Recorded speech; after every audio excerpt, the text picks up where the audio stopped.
परमेश्वर आफै त आउनुहुन्न तर उहाँले चाहिँ मान्छे पठाउनुहुन्छ जस्तै अब हामीलाई तपाईँको मद्दत गर्नुको लागि पठाउनु भयो होइन त्यसरी नै अब तपाईँहरूले चाहिँ यो मलाई परमेश्वरले पठाउनु भएको भनेर बुझ्नुपर्छ कि त्यो बुझ्नु पर्यो जब तपाईँले बुझ्नुहुन्छ तपाईँको जीवनमा काम हुन्छ है अब तपाईँ पनि मान्छे हो म पनि मान्छे हो उहाँ पनि मान्छे हो उहाँ पनि मान्छे हो हामी मान्छे नै हो तर हाम्रो परिस्थितिले हामीलाई थिचेको होइन परिस्थिति अब परमेश्वर अनि अर्को दुष्ट दुईवटा हुन्छ है पृथ्वीमा दुईवटाले राज गर्नु पाउँछ एउटा चाहिँ परमेश्वरले राज्य गर्नुहुन्छ एउटा कि दुष्टले राज गर्छ अरू कसैले राज गर्नु हाम्रो जीवनमा अब हाम्रो जीवनमा कसलाई राज गर्ने अब दुष्टको काम के हुन्छ भन्दा फेरि परमेश्वरको सृष्टिलाई खराब गर्ने होइन तपाईँ त परमेश्वरको सृष्टि हो नि त उहाँ परमेश्वरको सृष्टि हो म अनि हामीलाई चाहिँ खराब बनाइदिने के नराम्रो बनाइदिने होइन जाँड रस्सीमा भुलाइदिने विभिन्न कुराहरूमा भुलाइदिने अनि नराम्रो बनाएर अनि गरिब बनाएर मारिदिने त्यसको काम चाहिँ त्यही हो तर परमेश्वरको इच्छा चाहिँ के हो अब गरिबबाट मान्छेलाई धनी बनाउने होइन रोगबाट मान्छेलाई निको बनाउने अनि जस्तो दुःख तापनि त्यो दुःखलाई हटाइदिने तर अब हामीले केमा विश्वास गर्छौँ दुष्टको कुरामा विश्वास गर्छ कि परमेश्वरको कुरामा विश्वास गरेपछि चाहिँ के हुन्छ भन्दाखेरि तपाईँ त्यो बाटोमा लाग्नु पर्यो होइन अब परमेश्वरले अब भनेको बाइबलमा लेखेको छ होइन अब जाँड रक्सी चाहिँ अब हामीले पियक्करपन भन्छ नि पिकुर भएको पिकुर त्यो चाहिँ खराब हो भनेर किनभने त्यसले चाहिँ तपाईँको शरीरलाई बिगार्छ है अनि हाम्रो सोचलाई बिगार्छ अनि सबै कुरा बिगार्छ अनि त्यसपछि हामी बाटोमा आउँछौँ है अनि त्यसले गर्दा बाटोमा आएपछि तर परमेश्वरले बाटोबाटै मान्छेलाई उठाएर उहाँलाई राजमार्गमा पुर्याउन सक्नुहुन्छ उहाँले तर हाम्रो इच्छा हुनु तपाईँको इच्छा के छ तपाईँको इच्छा धनी हुनु छ भने त्यो इच्छा पुरा हुन्छ परमेश्वरले पुरा गर्नुहुन्छ होइन तर अब हामी त्यो बाटोमा लाग्नु पऱ्यो होइन अब अन्धकारको बाटोलाई हामीले छोड्नु पऱ्यो होइन अब तपाईँले प्रभु यीशु ख्रीष्टलाई ग्रहण गर्नुभएको छ म ग्रहण गर्छु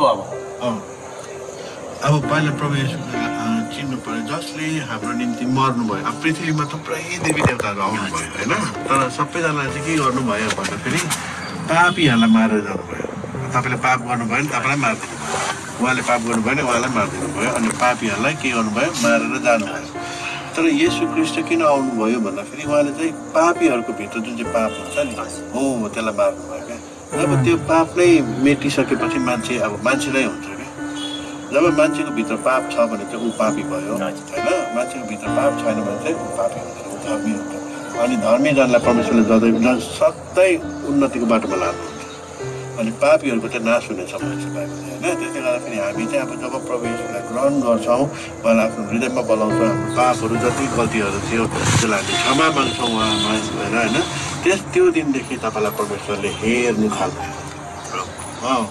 अब चाहिँ अब अस्ति हजुरले ग्रहण गर्नुभयो होइन अब आज तपाईँले ग्रहण गर्नुहोस् प्रभु येशूलाई आफ्नो जीवनमा बोलाउनुहोस् है आँखा चिम गर्नुहोस् अनि भन्नुहोस् मेरो पछि हे परमेश्वर पिता हे येशू प्रभु मेरो जीवनमा मैले अहिलेसम्म गरेको आजको दिनसम्म गरेको मेरो हरेक पापलाई क्षमा गरिदिनु आजदेखि तपाईँ मेरो हृदयमा आउनुहोस् हे येशू प्रभु आजको दिनदेखि तपाईलाई मेरो परमेश्वर हो भने म बोलाउँदछु आजको दिनदेखि मेरो जीवनलाई नयाँ बनाउनुहोस् मेरो जीवनमा नयाँ काम गर्नुहोस् मलाई राम्रो बनाउनुहोस् मलाई यो गरिबीदेखि अब धनी बनाउनुहोस् अब मलाई यो रोगदेखि निरोगी बनाउनुहोस् मलाई अशान्तिदेखि शान्तिमा ल्याउनुहोस् आजको दिनदेखि म मेरो जीवन तपाईमा समर्पित गर्दछु येशू प्रभुको नाममा आमेन। अब आजको दिनदेखि परमेश्वरले तपाईँलाई हेर्नुहुन्छ किनभने बाइबलमा लेखेको छ त्यसले मेरो नाम ग्रहण गरेको छ र म त्यसको रक्षा गर्नेछु, त्यसको सुरक्षा दिनेछु भन्नुभएको छ होइन। अब उहाँले सुरु गरिसक्नुभयो, जुन दिन तपाईँले स्वीकार गर्नुभयो त्यो दिन सुरु गरिसक्नुभयो होइन। अनि त्यसले गर्दाखेरि अब परमेश्वरले हामीलाई अब जस्तै मैले अस्ति तपाईँलाई देखेँ होइन, अनि मैले तपाईँलाई हेरेँ, म बाइकमा जाँदा हेरेँ, तपाईँले पनि हेर्नुभयो मलाई, अनि फेरि म घुमेर आएँ, फेरि हेरेँ, उही मान्छे हो परमेश्वरलाई मलाई देखाउनु भएको भनेर म तपाईँको आएको कुरा गरेँ होइन। अनि पछि उहाँ भेट्नुभयो। अब तपाईँ जस्तो अरू पनि थुप्रै होला होइन, उनीहरूले पनि हामी मद्दत गर्न चाहन्छौँ होइन, तर पैसा रुपियाँ दिएर त होइन, खानेकुरा दिएर होइन। अनि अब तपाईँहरूलाई अब कामको खाँचो छ नि त, अब राम्रो काम बस्ने ठाउँ चाहियो। तपाईँ कहाँ बस्नुहुन्छ? म अहिले नवलमा बस्छु। कहाँ?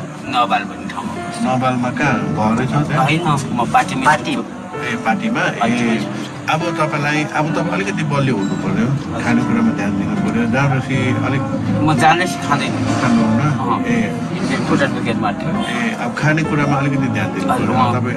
उहाँले अस्ति त्यहाँ ल्याएर भात दिनुभयो फर्स्ट टाइम। तपाईँलाई म सधैँ खाना लिएर दिन्छु, तपाईँ यहाँ आउनुहोस् 10 बजी है। 10 बजी 2जना दाजुभाइ आउने। तपाईँको उमेर कति भयो? मेरो 48 वर्ष भयो। 48? ए झन्डै सँगसँगै रहेछ।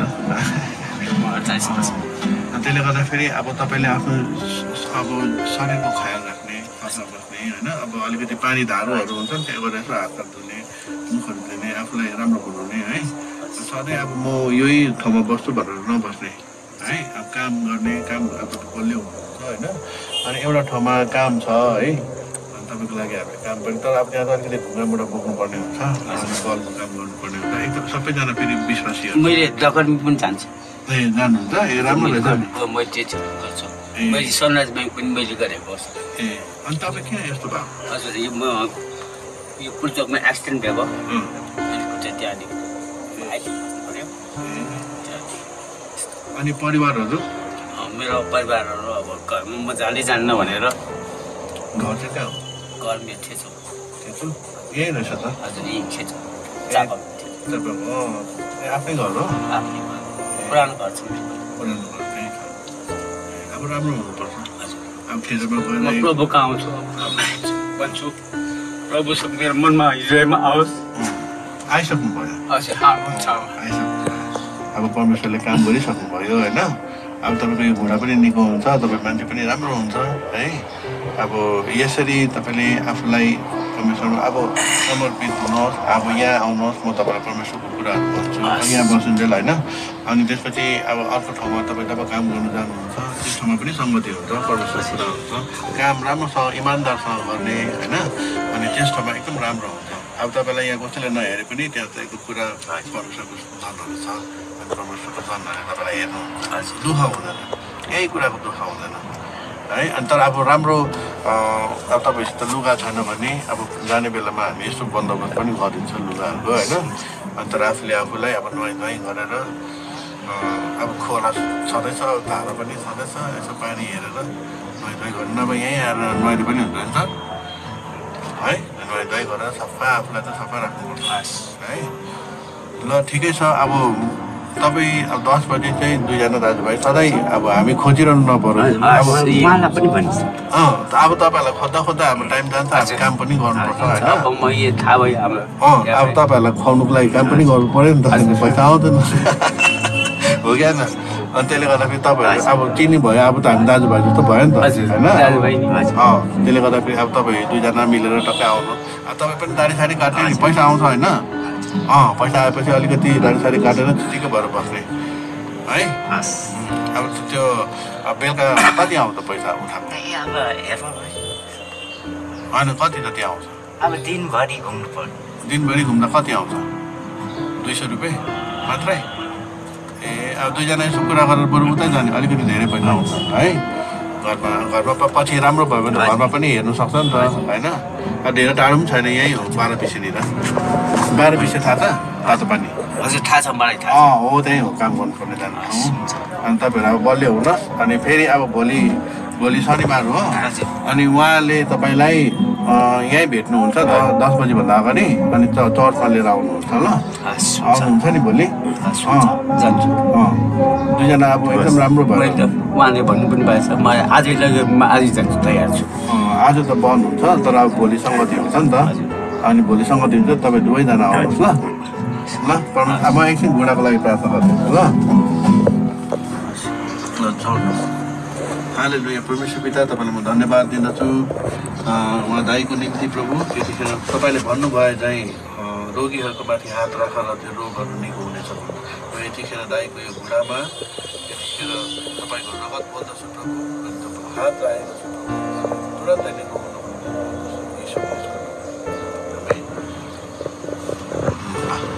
अब भोलि भेटौँ है भोलि उहाँसँग मिलेर आउँछ ल ल हिरो अब हिरो